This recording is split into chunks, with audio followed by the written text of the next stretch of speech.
Merhaba, dobrodošli u jedan kratki video.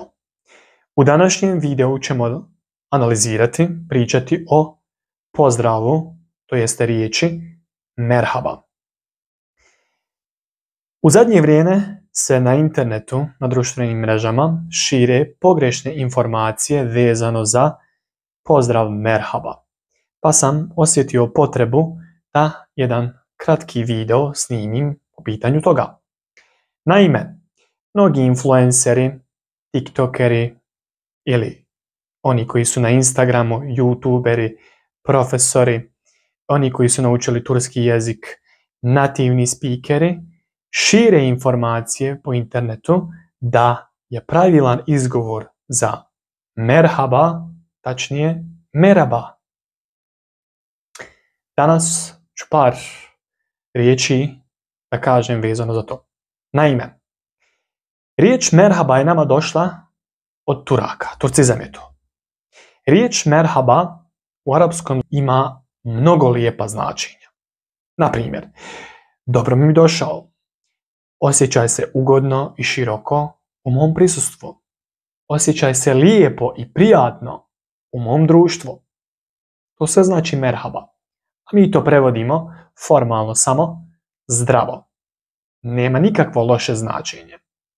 Merhaba slobodno možete govoriti.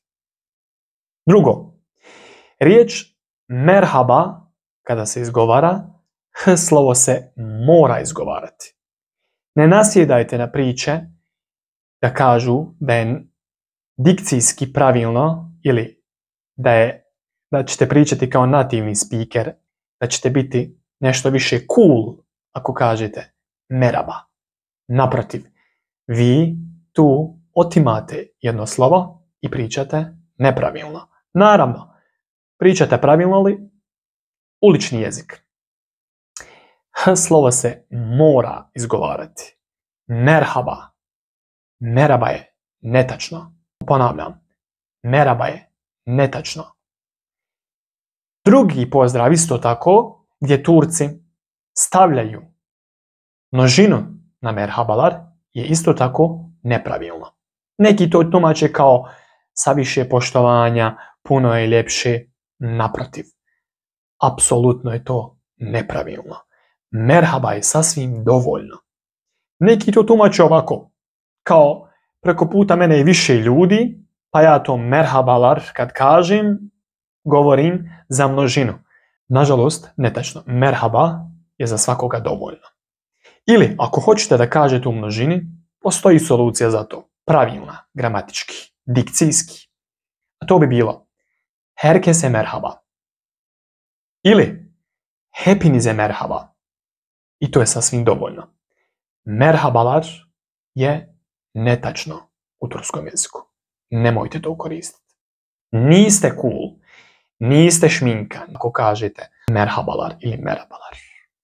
Samo sebe obmanjujete i mislite da ste u pravu, da pričate tačno.